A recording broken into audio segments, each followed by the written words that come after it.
seandainya menolak, kira-kira diberhentikan dari rumah sakit atau gimana? Teman sejawat yang ditolak jenazahnya, keluarga terdekat itu nggak boleh ikut menguburkan. Kalau coronavirus ini dia emang butuh inang untuk menularkan gitu ya.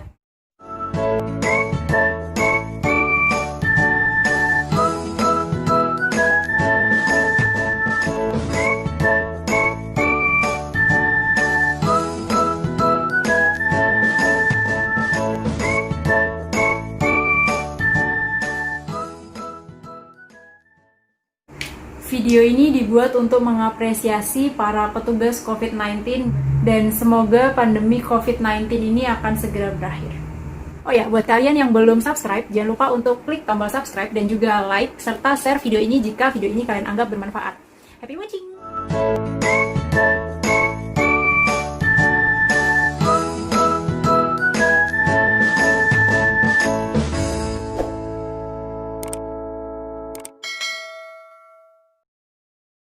Kalian bisa kasih pilihan nggak sih kira-kira, kan kamu memang udah kerja di rumah sakit tersebut ya, kalau seandainya nih kamu menolak dinas, kan udah ada surat dinas, kalau kamu seandainya menolak, kira-kira diberhentikan dari rumah sakit atau gimana? Kemarin sempat ya, kan di sini syaratnya kita menolak itu karena hamil, itu yang pertama. Oh, kalau hamil boleh nolak ya?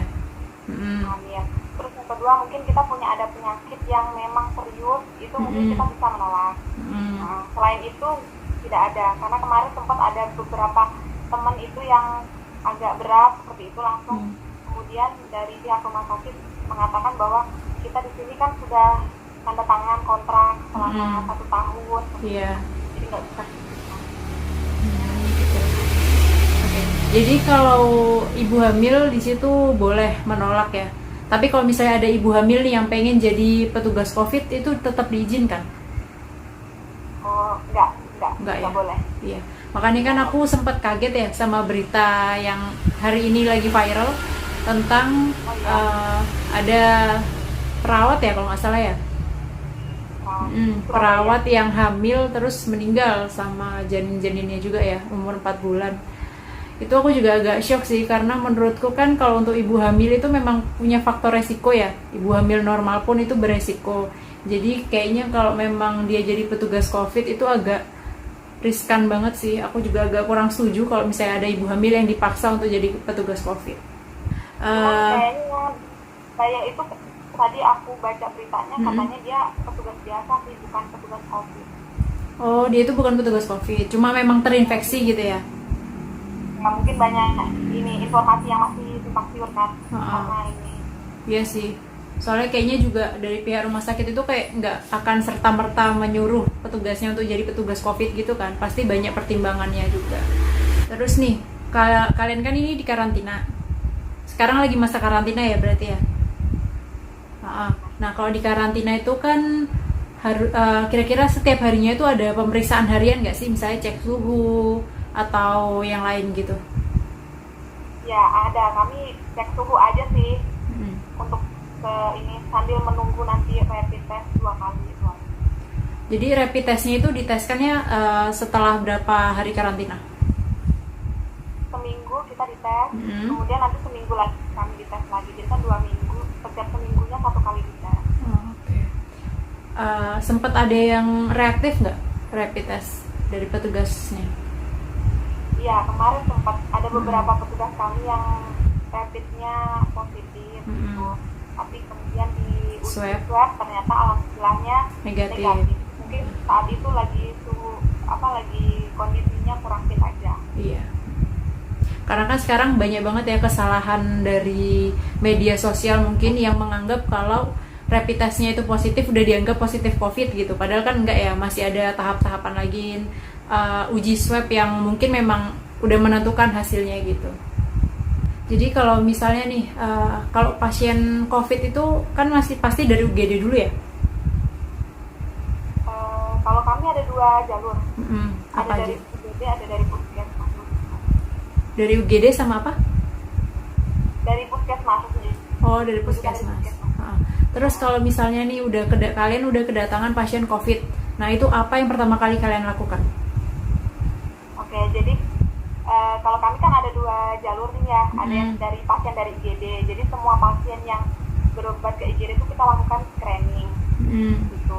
Jadi semua ada tiba-tiba nanti gejalanya yang merujuk ke COVID-19, terus ada riwayat perjalanan misalkan, itu langsung kita lakukan pemeriksaan laboratorium, rapid, dan swab.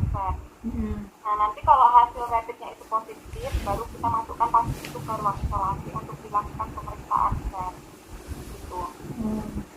Itu kalau yang dari IGD. Iya.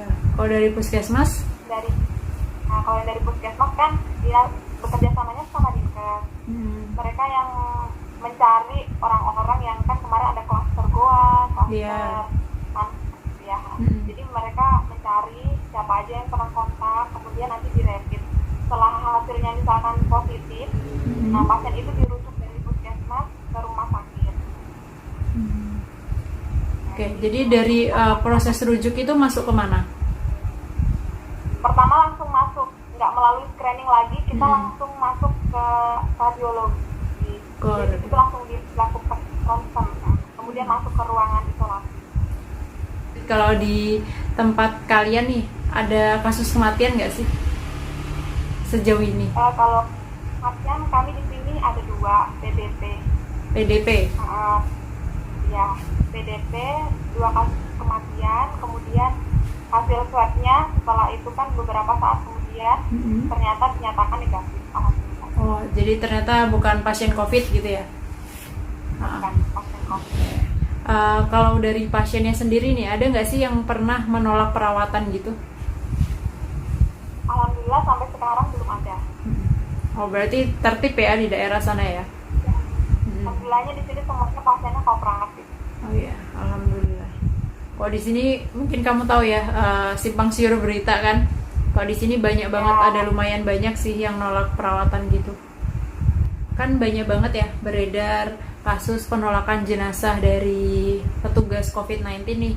Padahal kan ya kayak kamu nih, kamu udah susah payah, udah jauh dari keluarga, terus mungkin udah mengesampingkan urusan pribadi itu demi pasien gitu. Nah terus kalau misalnya ada teman sejawat yang ditolak jenazahnya, itu perasaanmu gimana tuh? Ya sebenarnya miris ya, karena kan di musim pandemi kayak gini garda terdepannya ibaratnya itu kan petugas medis. Jadi yang berperang itu kan prajuritnya sebenarnya petugas medis. Kalau terus seandainya ada petugas medis yang gugur dalam tugas gitu, terus jenazahnya ditolak, keluarganya dikucilkan seperti itu sangat miris sekali. Jadi harusnya kita kasih penghargaan yang tinggi-tingginya, bukannya malah dikucilkan, ditolak jenazahnya seperti itu. Terus kan padahal sebenarnya jenazah yang udah meninggal itu pasien COVID itu kan sudah tidak bisa menularkan virus COVID ya kan. Terus kita juga sudah menerapkan protokol perawatan jenazah yang sesuai, sudah dikremasi, bahkan sampai peti matinya itu ikut dikuburkan gitu. Jadi kita sebenarnya nggak perlu takut, nggak perlu menolak jenazah petugas medis yang meninggal karena corona. Ya, jadi ini kayaknya emang perlu dilurusin ya. Kan banyak banget orang yang masih takut kalau misalnya jenazah itu ternyata menularkan ke banyak orang. Tapi banyak juga argumen-argumen orang yang bilang kalau memang nggak bisa nularin, kenapa keluarga terdekat itu nggak boleh ikut menguburkan? Bisa nggak dikasih alasannya? Ya sebenarnya kan semua jenis pandemi, bukan cuma COVID-19 ini, memang protokolnya seperti itu. Jadi perawatan jenazahnya itu hanya dilakukan oleh petugas-petugas yang memang telah ditunjuk, baik itu petugas medis atau petugas terlatih seperti polisi atau satpol pp yang berwenang gitu. Jadi mau nggak mau, suka nggak suka, kita harus bisa menaati protokol yang sudah ditentukan. Iya, karena emang bener ya kalau virus dari novel coronavirus ini dia emang butuh inang untuk menularkan gitu ya.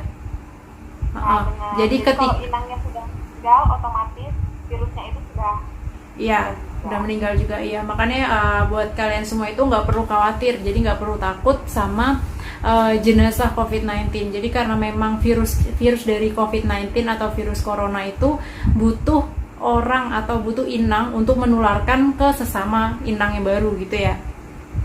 Benar. Terus terakhir nih, pesan apa yang pengen kamu sampaikan ke masyarakat dan juga ke petugas-petugas kesehatan yang saat ini masih berjuang? Jadi pesan aku buat teman-teman di luar sana, jadi memerangi virus corona ini bukan cuma perannya dari petugas medis atau dari pihak kepolisian atau pemerintah setempat. Jadi semuanya ini ikut berperan dalam memerangi tugas dalam melawan virus corona.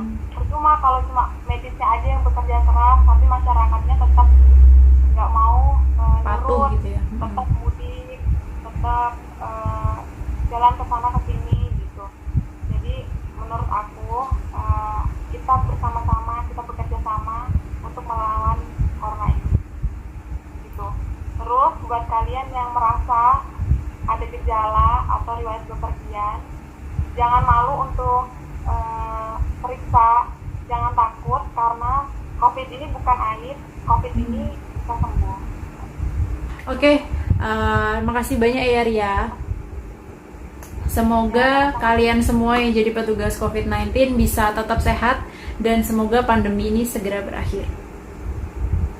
Oke, bye-bye. Assalamualaikum.